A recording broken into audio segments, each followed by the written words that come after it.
सबसे पहले अमृतसर के जो हमारे प्रेस के मित्र हैं, छाया चित्रकार हैं, उनको बधाई देना चाहता हूं कि मैं 2 दिन से देख रहा हूं कि यहाँ की प्रेस बहुत एक्टिव है और सकारात्मक दृष्टिकोण से सोचती है। ऐसा मेरा 2 दिन से मत बना है। मैं एक योजना के तहत आया हूं। भारतीय जनता पार्टी ने एक योजना बनाई है कि लोकसभा की ऐसी 144 सीटें जो या तो हम बिल्कुल नहीं जीतते हैं या मुश्किल से जीतते हैं या कभी कभार जीतते हैं और सर्वे में वो सीट कमजोर दिखती है, ऐसी 144 सीटों पे कुछ मंत्रियों की ड्यूटियां लगाई कि वो जाएंगे। उसमें 2-3 काम हमारे जिम्मे हैं।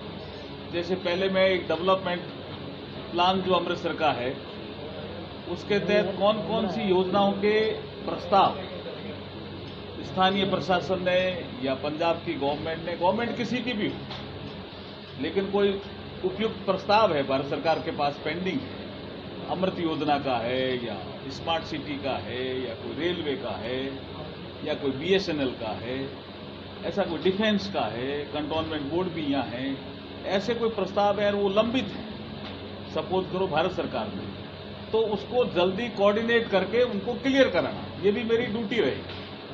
मैं 2-3 महीने में एक बार आऊंगा, हो सकता है अगली बार मैं प्रेस के साथ भी बैठूं कि अमृतसर के डेवलपमेंट के लिए आप लोगों के क्या सुझाव हैं।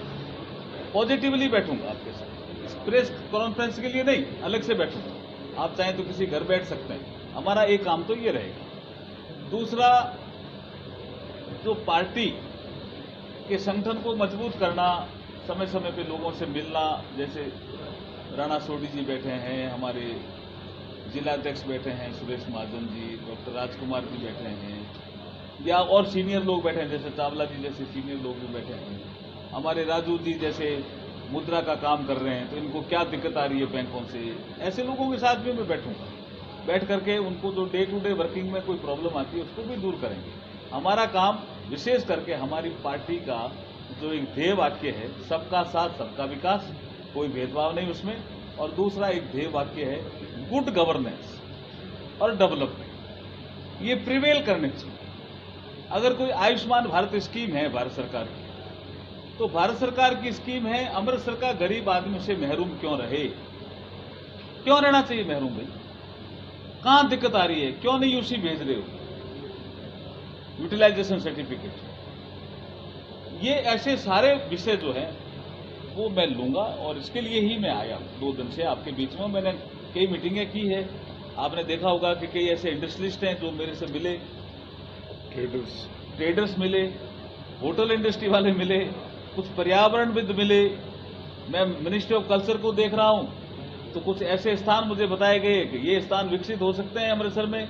जैसे एक स्थान बताया गया कि श्रवण कुमार जब अपने माँ बाप को लेकर के चला था, तो यहीं अमृतसर जिले में ही वो स्थान है जहां श्रवण पानी भरने के लिए सरोवर में जाता है और उसको तीर चला करके मार दिया जाता है और अपने माँ बाप को पानी नहीं पिला पाता है। उसकी पंजाबी में कोई गीत भी है, लेकिन उस स्थान को हम आज़ादी के अमृत महोत्सव में 75 सरोवर हर जिले में विकसित कर रहे हैं। उस स्थान को क्यों नहीं विकसित करें? टूरिस्ट डेस्टिनेशन उस स्थान को क्यों नहीं बनाएं?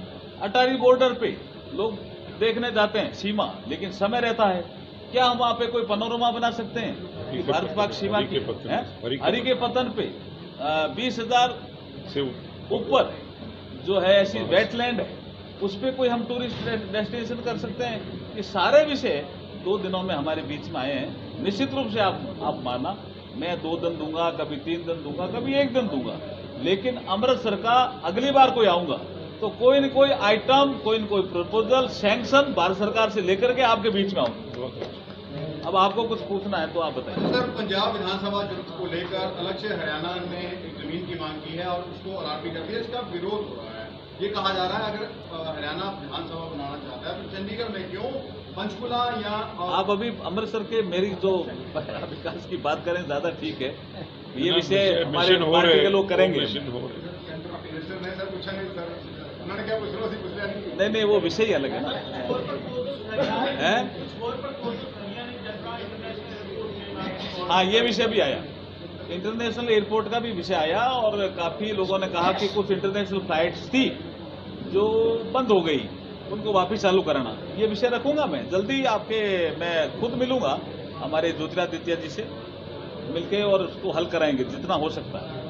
तो लॉ एंड ऑर्डर को कैसे देख लिया पंजाब सरकार का? लॉ एंड ऑर्डर मैं 2 दिनों से देख रहा हूं, कोई ज्यादा अच्छा नहीं है, बिगड़ा हुआ है, कंट्रोल में तो नहीं है। लेकिन मेरा एजेंडा गुड गवर्नेंस और डेवलपमेंट है। अर्जुन जी, भगवंत मान जी ने कहा कि बदलाव लाएंगे, वो तो अपने परिवार में बदलाव रहे हैं। भगवंत मान जी ने कहा बदलाव लाएंगे, वो तो अपने परिवार में बदलाव लाएंगे। हाँ, वो तो आपने देख ही लिया वो तो आपने देख लिया, हमने भी देख लिया। अर्जुन जी, आपने अमृतसर लोकसभा के ऊपर समीक्षा की है, 2 बार यहाँ से इलेक्शन हार चुकी है बीजेपी। क्या अभी आपने क्या पाया है कि क्या वजह रही है कि ये सीट हम जीत नहीं पाए? ये हमारा इंटरनल डिस्कशन है। एक मिनट इंटरनल डिस्कशन है, ये हम आपसे भी पूछेंगे, लेकिन फिर भी हम 2024 में सीट को जीतना चाहते हैं, ये हमारा उद्देश्य है। सर, ऐसा है कि चुनाव लड़ते हैं नेता, 2014 में जेपी साहब ने लड़ा, फिर पुरी साहब ने लड़ा। ऐसा होता है कि चुनाव लड़के यहाँ से नेता फिर दिल्ली चले जाते हैं। आपके कई कार्यकर्ताओं ने इसकी आला कमान से ये शिकायत भी की थी कि जनता से इनका संपर्क नहीं रहता, भले कुछ वोटों से हार गए, लेकिन 3-3.5 लाख वोट फिर भी बीजेपी के कार्यकर्ता को उम्मीदवार को पड़ते हैं। तो क्या आपको नहीं लगता कि जनता के साथ जो एक नेता का संपर्क होना चाहिए वो संपर्क नहीं रहता है, क्योंकि वो चुनाव लड़ने के बाद यहाँ नहीं रहते हैं, दिल्ली चले जाते हैं? आपका सुझाव अच्छा है, हमारा इंटरनल डिस्कशन होगा, उस पर चर्चा करेंगे। कांग्रेस के और भी नेता शामिल हो रहे हैं बीजेपी में?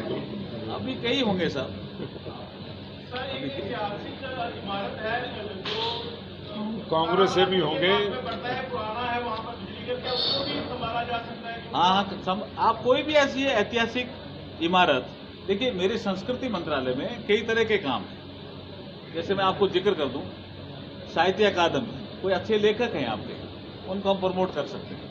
संगीत नाटक अकादमी, कोई आदमी अच्छा गाने वाला है, पुरानी कोई गायकी बंद हो गई, उसको हम प्रमोट कर सकते हैं। कोई नृत्य अगर आपके यहाँ हो रहा है, कोई पंजाबी कल्चर को प्रमोट करने का विषय, उसको कर सकते हैं। साइंस पार्क यहाँ बन सकता है।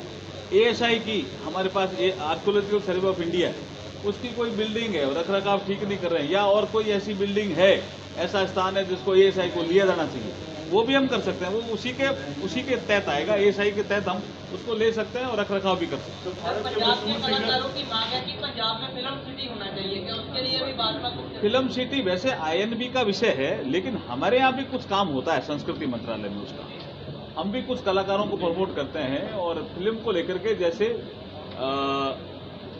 फिल्म दृष्टि, राष्ट्र दृष्टि, ये हमारे संस्कृति मंत्रालय ने कार्यक्रम लिया है कि फिल्मों से भी राष्ट्र निर्माण में बहुत सी चीजों का योगदान आया। जैसे मैं जिक्र करूं, 1952 में हम वोट कम देते थे, लेकिन 52 से 57 के बीच में फिल्मों के माध्यम से जब फिल्म चलती थी तो इंटरवल में दिखाते थे वोट देना चाहिए, तो 57 में आकर के हमारा वोट परसेंटेज बढ़ गया। तो हमने एक कार्यक्रम हाथ में लिया है आजादी का अमृत महोत्सव के दौरान, सिने दृष्टि भारतीय दृष्टि। तो सिनेमा के माध्यम से भारतीय दर्शन, भारतीय सभ्यता, भारतीय संस्कृति को कहाँ बढ़ावा मिला, देशभक्ति को कहाँ बढ़ावा मिला, उनका हम विचित्र फिल्मों का एक सेट बना करके जनता के बीच में जा रहे हैं। जो पंजाब के विपक्ष के नेता हैं कांग्रेस के, प्रताप सिंह बाजवा, उनका एक दिन 2 दिन पहले बयान आया था कि आम आदमी पार्टी की जो सरकार है कांग्रेस के पूर्व मंत्रियों और नेताओं को टारगेट कर रही है, जबकि जो उन पर दबाव डाल रही है, लेकिन जो छोड़कर कांग्रेस बीजेपी में शामिल हो गए हैं उनकी तरफ ध्यान नहीं करती है। इस पर आपका क्या? देखिए, बाजवा जी ने क्या कहा वो बाजवा जी का विषय है, लेकिन मैं एक चीज जरूर कहना चाहता हूं कि हम किसी भेदभाव को नहीं मानते। सबका साथ, सबका विकास हमारा नारा ही है जी, हमारा नारा यही है। आप कोई ऐसा वर्ग बता दीजिए जिसके लिए मोदी जी ने काम नहीं किया। और जहां तक ये बात विषय जो बाजवा जी ने रखा है, इसका हम अध्ययन करेंगे क्या विषय है, मुझे तो ध्यान नहीं पड़ता। लेकिन अगर मान गवर्नमेंट काम करती है कांग्रेस के नेताओं के खिलाफ, तो उनको अपना प्लेटफॉर्म है, उनके पास विषय उठाना चाहिए उनको। सर, भारत के मशहूर सिंगर हैं मोहम्मद रफी, उसी पास के गांव के, और उसके गांव वालों का काफी देर का हाँ, किया जा सकता है। कोई संगीत यस, किया जा सकता है, हम कर सकते हैं, हमारे मंत्रालय में आता, कोई प्रपोजल हो तो लाके दीजिए। उनका की म्यूजिकल वहाँ पे हाँ, कर सकते हैं, हम कर सकते हैं, हम कोई पैनोरमा भी बना सकते हैं, आप चाहो तो कोई संग्रहालय बना सकते हैं, आप लाइए प्रपोजल। वो 80-20 होगा, 80% हम देंगे, 20% या तो एनजीओ दे दे या स्टेट गवर्नमेंट दे दे। सर, जो अमरनाथ में जो इंसिडेंट हुआ है, क्या लगता है कि कुछ ना कुछ ऐसा होना चाहिए ताकि कि वहाँ पर लोगों को सुरक्षा मिल सके?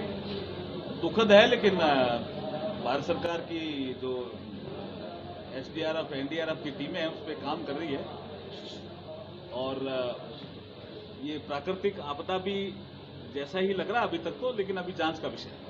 लेकिन सर, कुछ दिया जा सकता है, कंपनसेशन दिया जा सकता है? वो विषय चल रहा है, वो विषय चल रहा है।